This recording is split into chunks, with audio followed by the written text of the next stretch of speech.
Voltamos ao Dr. Décio Iandoli para nos esclarecer, na sua habitual forma clara e plena de conhecimento, o que André Luiz tem a dizer sobre a epigenética.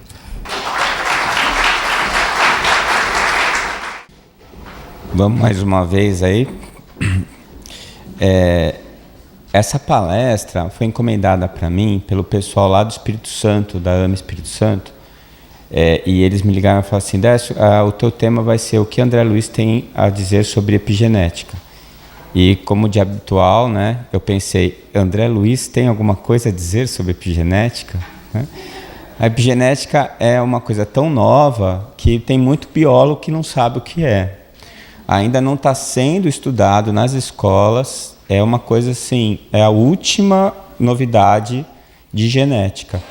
E está sendo discutida ainda e muito polemizada ainda por conta das consequências do que essas informações têm a dizer. E mais uma vez eu fui atrás e descobri que o André Luiz antecipou o conhecimento da epigenética em mais de 70 anos. Né? Então, a gente tem um tesouro enorme nas nossas mãos, enorme, incomensurável. Né? E é muito importante que a gente esteja consciente desse tesouro e que a gente saiba usá-lo com consciência como uma bússola, um norte mesmo, para direcionar os nossos estudos, as nossas pesquisas, que vão colocar a gente em grande vantagem em relação ao desenvolvimento do conhecimento científico. Então, a gente vai falar um pouquinho sobre isso, né? O que é epigenética, primeiro, para depois a gente ouvir o que o André Luiz tem a dizer sobre isso, tá?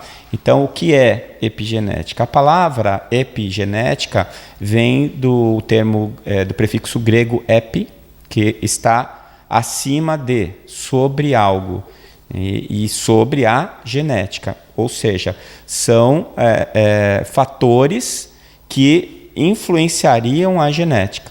Então ela estuda as mudanças herdadas das funções dos genes, provocada por fatores endógenos ou exógenos, ou seja, coisas do meu corpo ou coisas do meio que influenciam o meu corpo. Essas duas coisas têm uma capacidade de mudar a minha genética. Então, a gente tinha, na nossa época, né, estou vendo aqui uma média de idade, mais ou menos, a gente aprendeu na escola que os genes determinavam as pessoas e determinavam a nossa vida. É a doutrina da ditadura dos genes. A gente aprendeu que a gente não tinha como fugir da nossa genética. Então tinha aquela coisa, não adote uma criança porque se ela for filha de um assassino, ela vai ser assassina. Né? A epigenética, a genética, o determinismo genético chegou à psicologia. Então se você é irritado, seus filhos vão ser irritados porque geneticamente você está passando isso para eles. Hoje a gente sabe que isso é uma grande bobagem, não é assim que funciona. E mais, nós não somos os nossos genes. Os nossos genes servem aos nossos espíritos. A nossa mente é o que nós somos na realidade. Então, o que acaba acontecendo é que a epigenética consegue explicar uma coisa que a genética clássica não conseguia. Então, como é que ocorria a evolução dos animais? Através da genética. Como? Através da alteração dos genes. E como essa alteração ocorre? Através da mutação. Então, o meio pode mutar um gene? Claro que pode. A radiação muta um gene, uma série de fatores que podem mutar o gene. Mas aí, o que acontece? Essa mutação, ela se daria entre uma geração e a outra, colocada à prova no meio, não é? Se fosse uma mutação que trouxesse uma característica vantajosa para o animal, aí entra Darwin, né? Ele fica mais resistente ao meio e vai ter um maior número de descendentes transmitindo essa característica genética. Só que a observação mostra que para eu ter uma mudança no código genético de uma espécie, eu preciso de várias gerações. 3, 4, 5 gerações. E muitas das observações feitas mostram que alguns animais precisam de mudanças muito rápidas para se adaptarem rapidamente a mudanças do meio ambiente. E que essas adaptações precisavam ocorrer de uma geração a outra. Na época da ditadura dos genes, a gente não tinha como explicar isso. E agora, com a epigenética, a gente explica. Por quê? Porque a epigenética explica o mecanismo com o qual as minhas mudanças fenotípicas podem ser transmitidas para os meus descendentes. O que isso significa? O que é o fenótipo? O fenótipo é o que você vê quando você olha no espelho. O seu aspecto fenotípico. E o seu aspecto genotípico é o que você observa quando você vai olhar o seu genoma. Então, nem tudo que está no seu genoma vai se manifestar fenotipicamente. Então, você pode ter um gene, um oncogene, um gene que determina um câncer, e esse câncer nunca se manifestar fisicamente. Ou seja, você não ter a manifestação biológica, física, de uma característica genética. Por quê? Porque nós descobrimos que os nossos genes não são a nossa identidade. Eles são conjuntos de softwares que estão disponíveis para serem ou não utilizados. Então, se você pegar o seu telemóvel, abrir o seu telemóvel, você vai ver um monte de ícones. Cada ícone é um programa, é um software, é um app, um aplicativo. Esse aplicativo, ele se manifesta espontaneamente? Não. Ele precisou ser programado. Então, quando você compra um telemóvel, você vai ligar ele e vão se apresentar aqueles apps que vieram de fábrica. Então, quando você vai reencarnar, você ganha um telemóvel. E nesse telemóvel vem alguns programas que já vieram do seu pai e da sua mãe. O que você faz com aquilo? O que você quiser.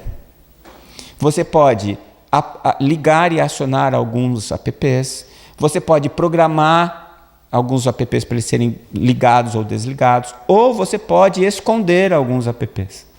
Então, não tem aqueles que são bonitinhos, mas que você não sabe para que serve? E que você morre de medo de apertar? Porque se aperta, ele começa a perguntar um monte de coisa que você não sabe responder.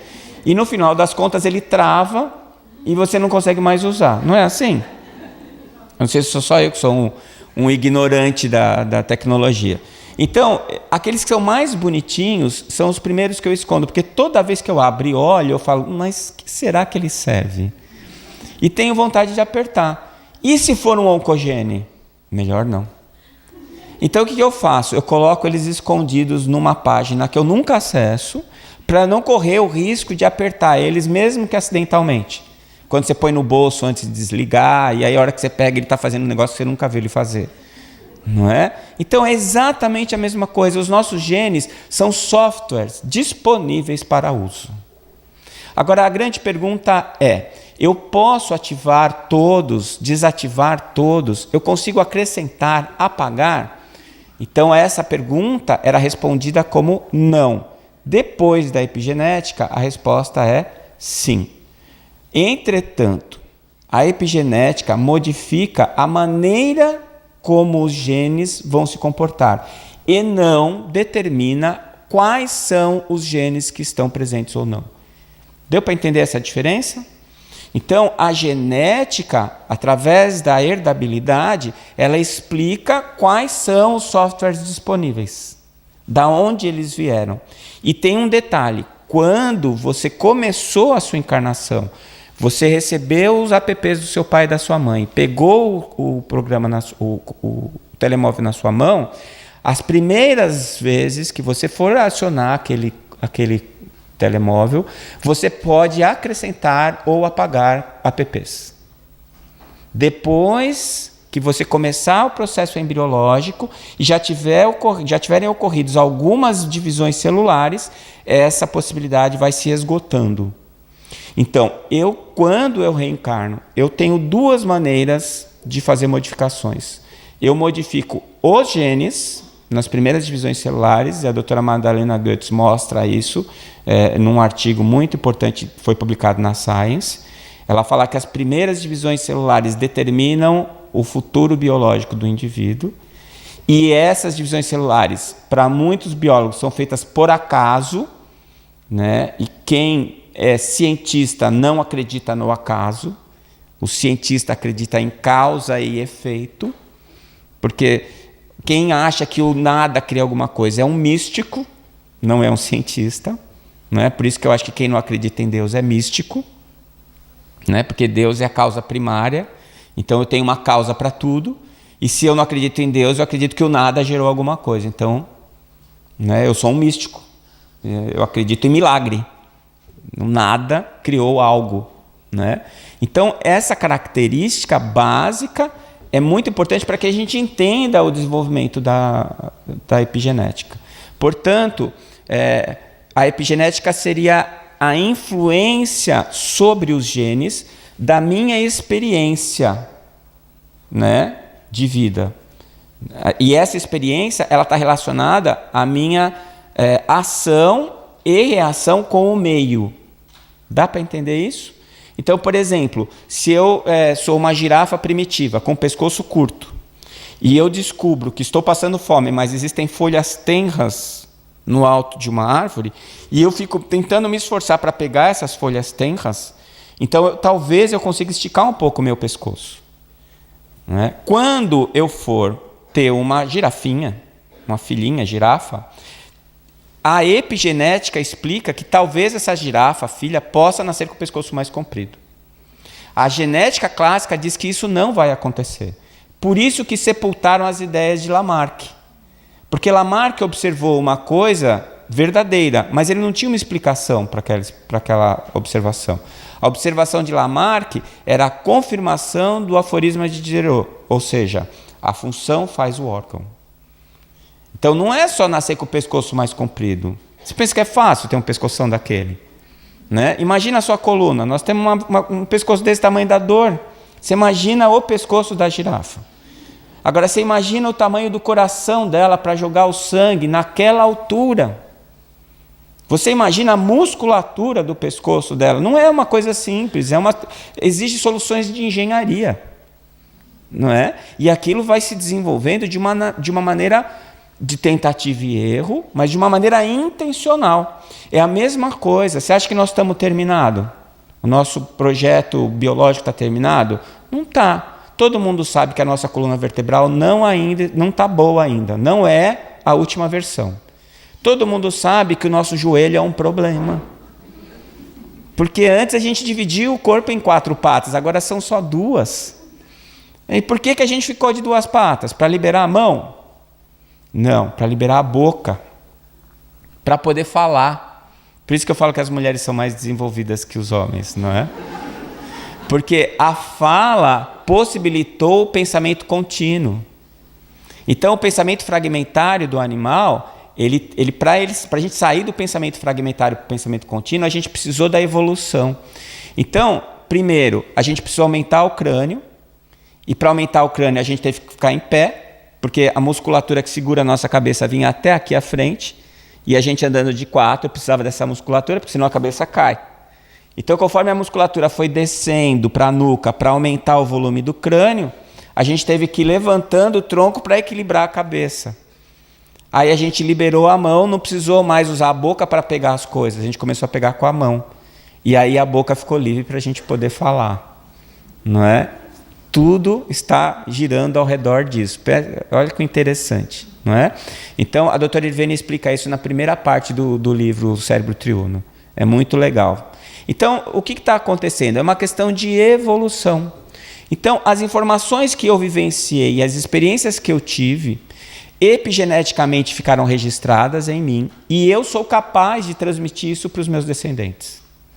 Então, isso explica a observação de Lamarck.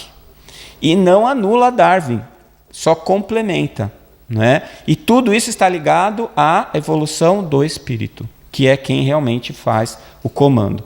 Por isso que diz que a evolução se dá em 2 mundos, não é? No mundo das ideias, onde se aprende, e no mundo físico, onde se aplicam os aprendizados do mundo espiritual.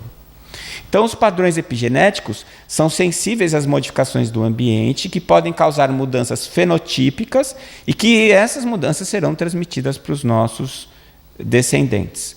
E a epigenética seria definida, então, como mudanças herdáveis na expressão do gene que não altera a sequência de DNA, certo? É aquilo que eu falei. Ela muda a maneira como esses genes se expressam e não os genes em si. Então, depois das primeiras divisões celulares, os apps que você tem no seu celular é esse e você usa os que você quer. Configura do jeito que você quer.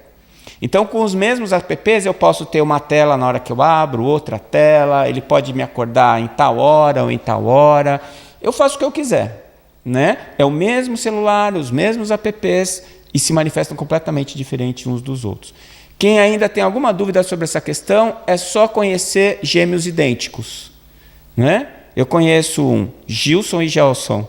Né? Eu tenho que esperar eles começarem a falar para saber quem é o psicólogo, quem é o médico. Porque eles são muito parecidos fisicamente, mas eles são espíritos completamente diferentes, com expectativas diferentes, ações diferentes, afetividades diferentes.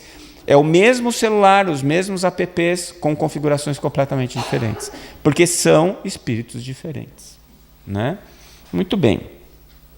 Então, a chave da epigenética está na expressão gênica. Quais são os apps que eu vou pôr para funcionar e qual a configuração que eu vou dar para cada um deles. Então, esse é o segredo da epigenética. Então, existem dois mecanismos principais envolvidos na expressão dos genes. O primeiro deles é a alteração da histona. A histona é um empacotador de DNA.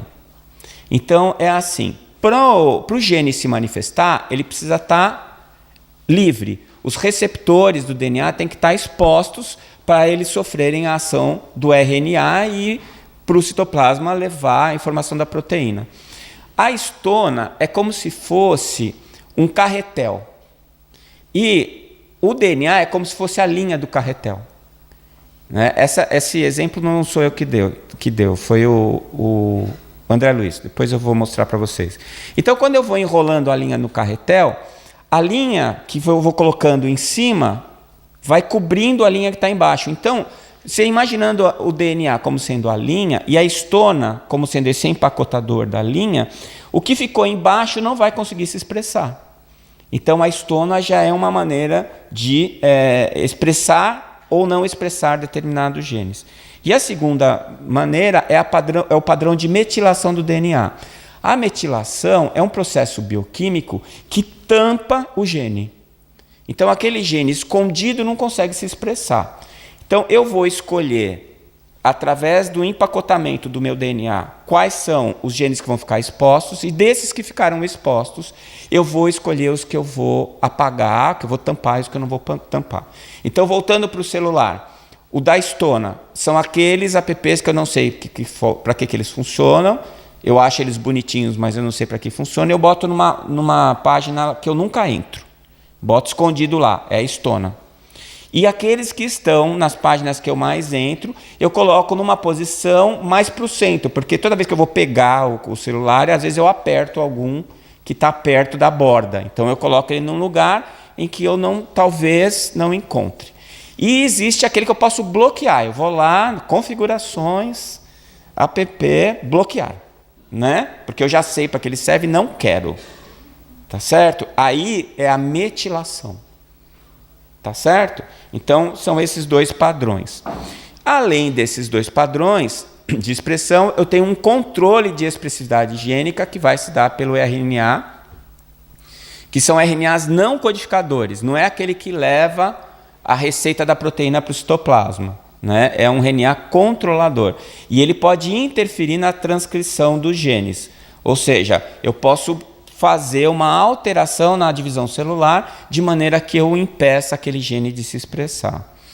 Então, esses mecanismos eles vão atuar modificando a acessibilidade da cromatina para a regulação da transcrição. Né? Essa palavra transcrição, eu não sei se todo mundo sabe, é mais ou menos o seguinte: o gene ele tem a receita e a cozinha está no citoplasma. Então, se eu quero fazer bolo de fubá, eu tenho que ir lá no núcleo e falar assim, bolo de fubá. Aí vem o gene do bolo de fubá. Aí ele pega o RNA mensageiro e passa a receita do bolo de fubá. O RNA mensageiro sai do núcleo, vai no citoplasma, pega o ribossomo e fala bolo de fubá. Pega a farinha, pega o ovo, aí o ribossomo vai lá e faz o bolo de fubá. Entendeu? Então, o que o núcleo faz não é decidir o que você vai comer. Ele vai só te mostrar a receita. Quando você tira o núcleo da célula, a única coisa que acontece é que você vai comer sempre a mesma coisa. Ela não consegue mudar mais a receita. A receita que está no citoplasma você vai ficar repetindo até cansar.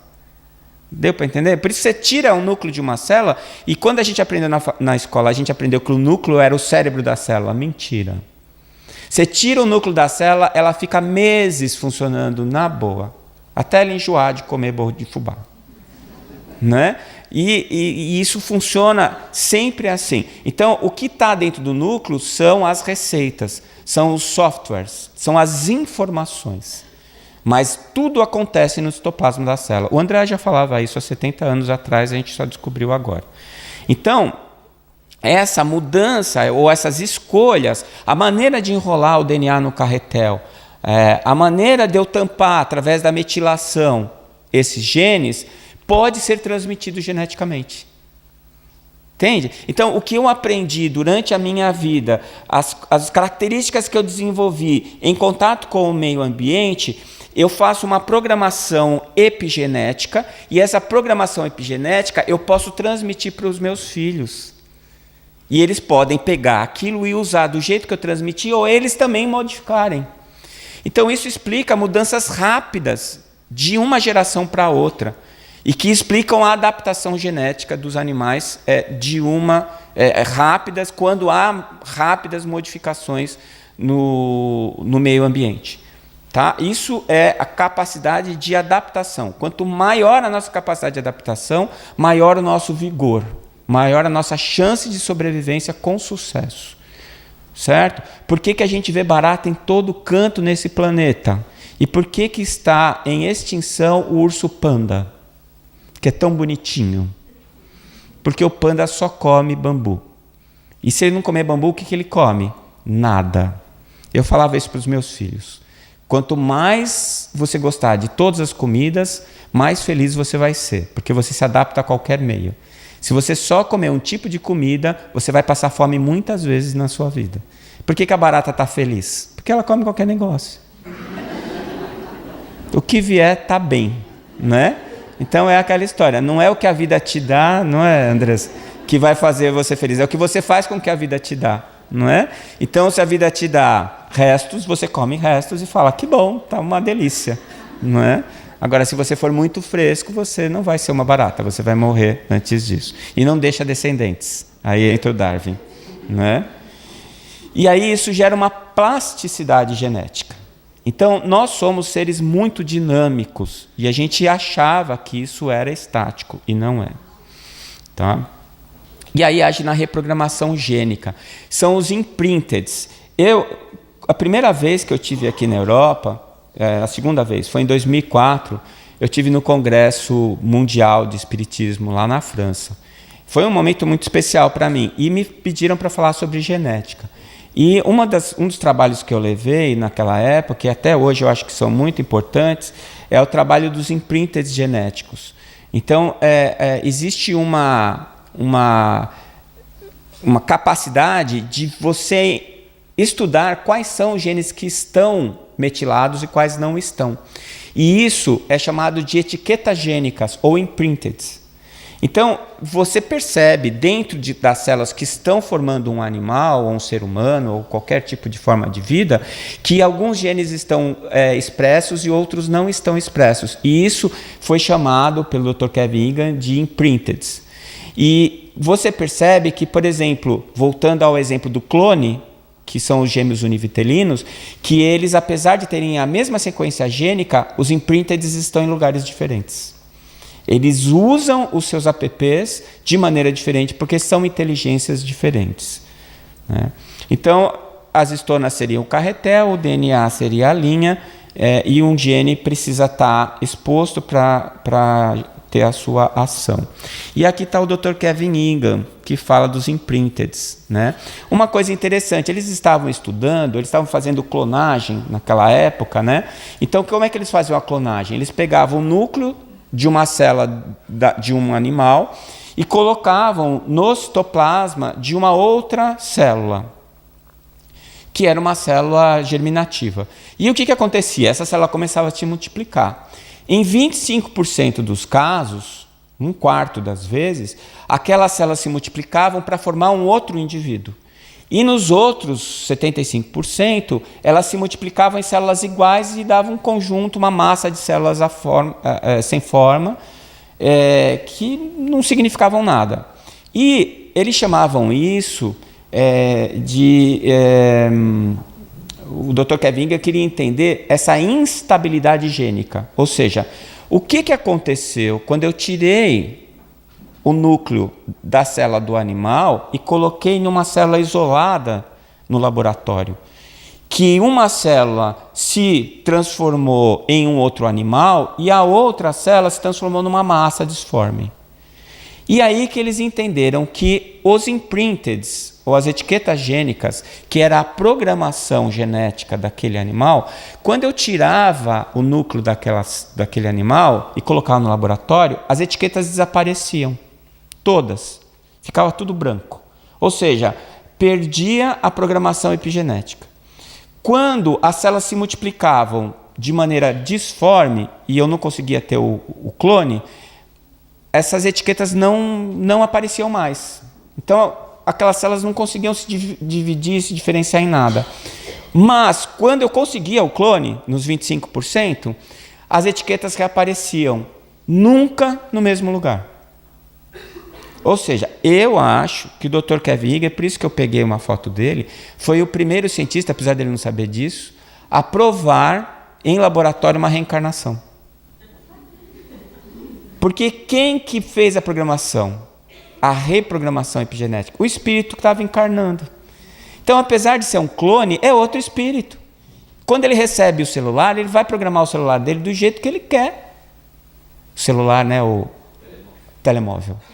Né? Porque a palavra celular, a gente falando de célula, pode confundir também. É mais adequado o telemóvel. Certo? Deu para entender como é que funciona? Tá? Pelo menos assim? Superficialmente? Então é isso. Então a epigenética é muito importante, está sendo muito importante. Eu antes de vir para cá, de pegar o avião, eu perguntei para os meus filhos, né? Um está na faculdade veterinária, os outros 2 estão fazendo 2º grau para prestar vestibular. E eu perguntei para eles se eles conheciam epigenética. Nenhum dos 3 conheciam. Eles não estão aprendendo, não faz parte do conteúdo ainda, né? Até porque ainda é uma coisa que está acontecendo. Tá bom? Então, eu trouxe algumas frases de cientistas e de biólogos que estão na crista da onda estudando isso. E olhem só que interessante. Existem evidências científicas mostrando que hábitos de vida e o ambiente social em que uma pessoa está inserida podem modificar o funcionamento dos seus genes. Gente, isso é revolucionário. Para quem acreditava na ditadura dos genes, vem mais. As células respondem a nutrientes e hormônios, né? Mas também a sinais físicos como calor, frio, comportamentos como estresse e carinho. Não é? Então faça carinho nas pessoas que você ama e você vai estar ativando os genes benéficos dessas pessoas. Existe um livro que eu recomendo, muito interessante, chama O Código Divino da Vida. Código Divino da Vida, Dr. Kazuo Murakami. Né? Dr. Kazuo Murakami quase ganhou o prêmio Nobel de Genética quando ele identificou os genes que produzem a renina. Né? Ele achou a receita da renina dentro dos genes do núcleo. E ele fala sobre ligar ou desligar genes bons ou genes ruins. A epigenética, como que eu modifico o funcionamento dos meus genes através das minhas emoções. A herança epigenética traz implicações profundas para o estudo da evolução e reforça os argumentos do naturalista do século XVII, Jean-Baptiste Lamarck, que acreditava que a evolução era dirigida em parte pela herança de características adquiridas durante a vida. Então, tudo que o pessoal falou mal do Lamarck, Tudo que detonaram o coitado do Lamarck, agora está tendo que voltar atrás. E já tem gente falando do neo-lamarquismo, né? Na verdade, de neo não tem nada. É o lamarquismo mesmo, só que o próprio Lamarck falou, ó, eu estou vendo isso. Ele não disse, isso acontece por causa daquilo. Se eu estou vendo isso. E agora cabe a nós explicarmos através do conhecimento que vai se acumulando. Muito bem, agora vamos para o nosso André Luiz. O que é que o André Luiz disse sobre a epigenética? Evolução em Dois Mundos, página 42. E como acontece nos modos... Gente, só pequena lembrança, tem 70 anos esse texto, tá? Ninguém nem sonhava em falar de epigenética. E como acontece aos moldes tipográficos, que são formados de linhas para que se lhe expresse o sentido, também eles são constituídos pelos elementos chamados genes, o que lhes dá, tanto quanto ocorre ao alfabeto humano, a característica de imortalidade das células que se renovam, transmitindo às sucessoras as suas particulares disposições, nas mesmas circunstâncias em que, num texto tipográfico, as letras e os moldes podem viver indefinidamente no material destrutível e renovável. Olha, destrutível quando você morre e renovável quando você renasce, né? Por intermédio do qual se conservam e se exprimem na memória das gerações. O que ele está falando aqui? Ele está falando que o seu genoma é um texto. E que o texto é composto por linhas, por palavras.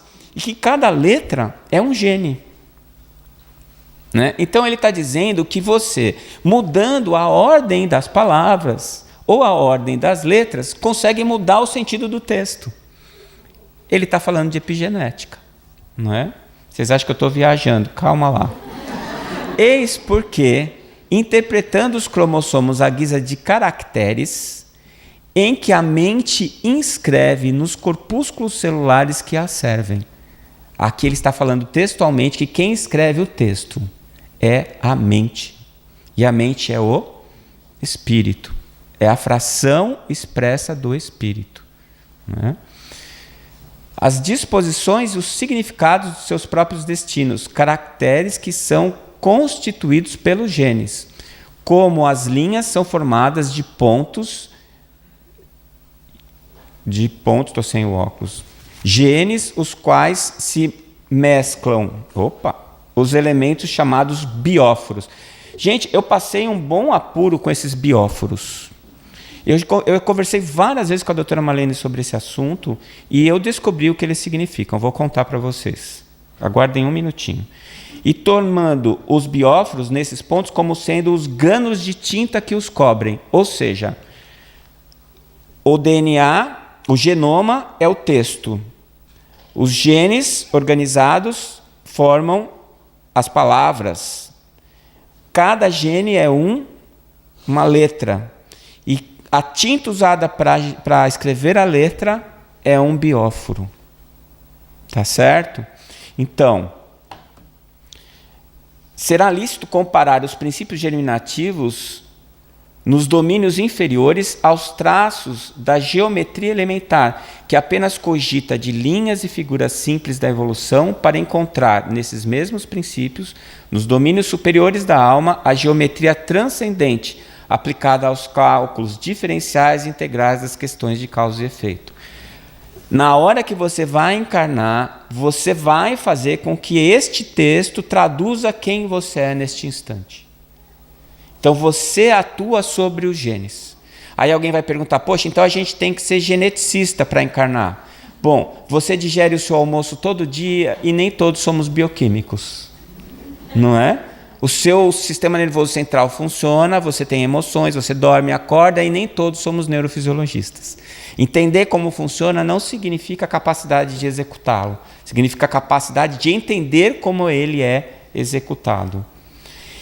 O Weismann, que foi o mesmo que combateu Lamarck, né, e que errou profundamente quando combateu Lamarck, foi quem cunhou o termo bióforo. Ele que inventou o termo. E o que ele queria dizer com bióforo, que etimologicamente significa portador da vida? Texto do Weismann são os menores conjuntos de moléculas capazes de assimilar novas moléculas, crescer e se replicar. Ou seja, o bióforo são as moléculas capazes de reter fluido vital. São as moléculas capazes de formar um organismo biológico. São as moléculas capazes de se organizar a ponto de permitirem a manifestação de uma inteligência. Deu para entender?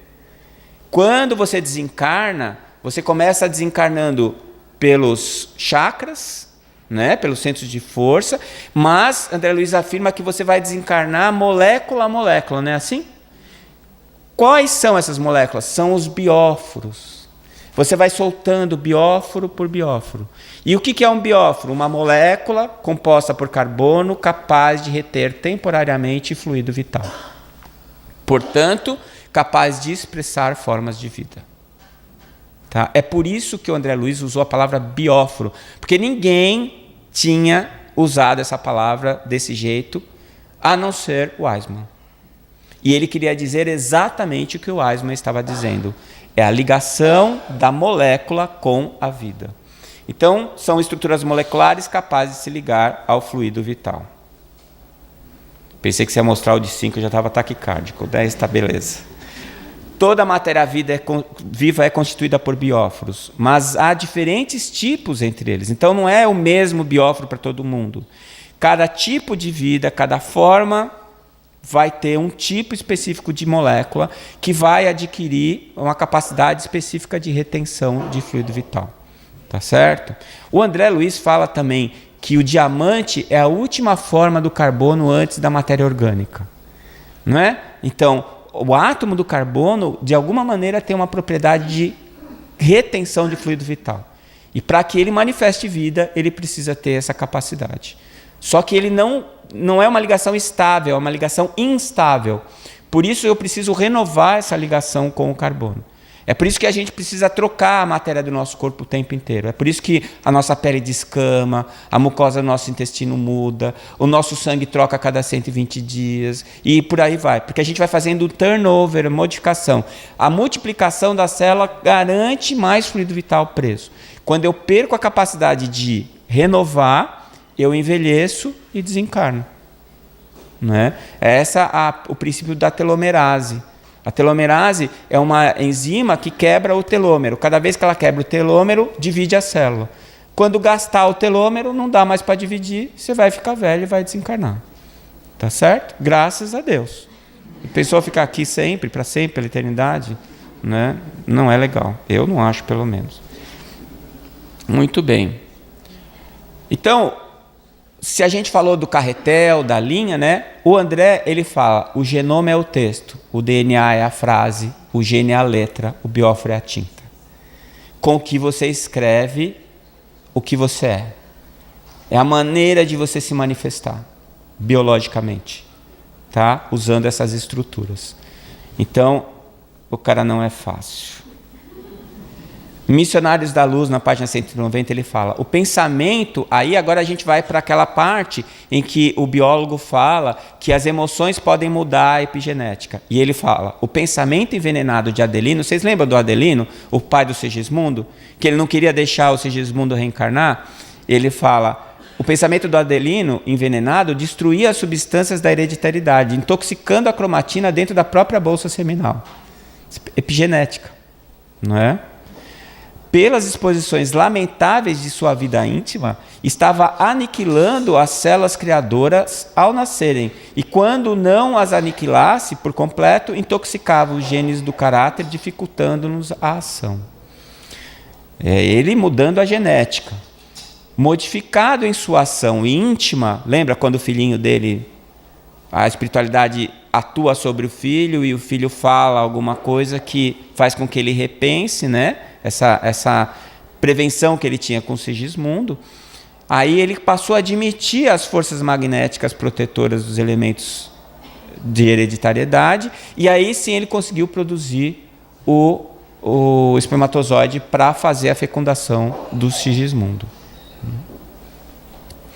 Alexandre, porém, sempre gentil e benevolente, missionários da luz, acentuou: Este não é um estudo que você possa entender por enquanto. Estou examinando a geografia dos genes e as estrias, nas estrias cromossômicas, a fim de certificar-me até que ponto poderemos colaborar em favor do nosso amigo Segismundo. Ou seja, o Alexandre estava olhando os apps do telemóvel do Segismundo e vendo o que a gente pode mexer aqui para ajudar o Segismundo a reencarnar, com recursos magnéticos para a organização das propriedades hereditárias. Então, dá para você fazer antes, e aí isso é feito pelos geneticistas espirituais, você fazer uma programação para que aquele espermatozoide que traz aquela informação genética que vai ser a mais importante, seja aquele que chegue naquele óvulo que vai ser o conteúdo mais importante, para que juntos eles deem um ponto de partida mais favorável para você, porque você precisa nesse instante.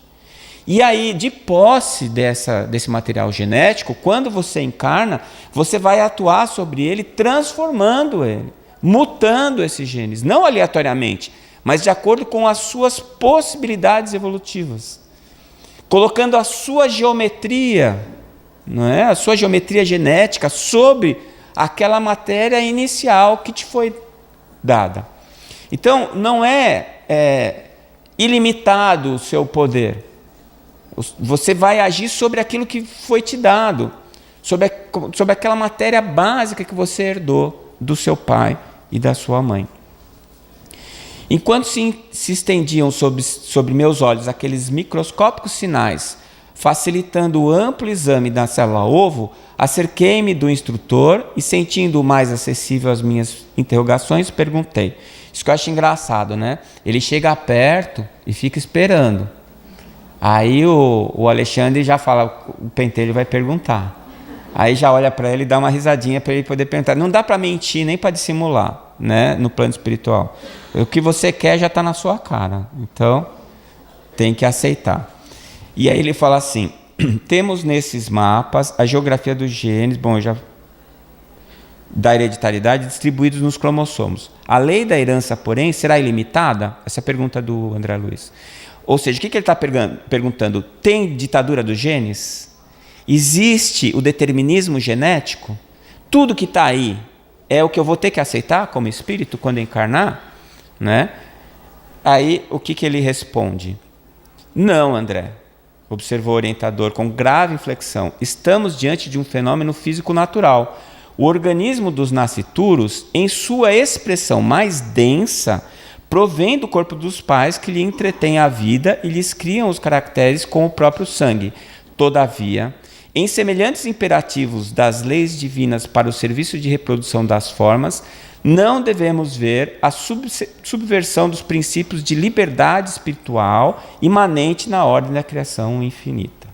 Ou seja, eu tenho a base, mas eu faço o que eu quero. Então, se você fala, a culpa de eu ser baixinho é do meu pai e da minha mãe, mentira, a culpa é sua. Ah, bem que meu pai e minha mãe têm olho azul, por que eu nasci com olho castanho? Porque você escolheu. Ou porque era o que dava para agora, é o que se tinha para hoje, não é? Porque se você tivesse tudo que você acha que você devia ter, muito provavelmente você ia se enrolar. Então você recebe na medida aquilo que é necessário para que você consiga atingir os seus objetivos principais e imediatos. Por isso mesmo, continua o Alexandre, a criatura terrena herda tendências e não qualidades. Vejam bem, tendências e não qualidades. As primeiras cercam o homem que renasce, desde os primeiros dias de luta, não só em seu corpo transitório, mas também no ambiente geral em que foi chamado a viver. Então, as tendências te são dadas tanto pela genética quanto pela cultura e o ambiente onde você foi inserido nessa tua encarnação.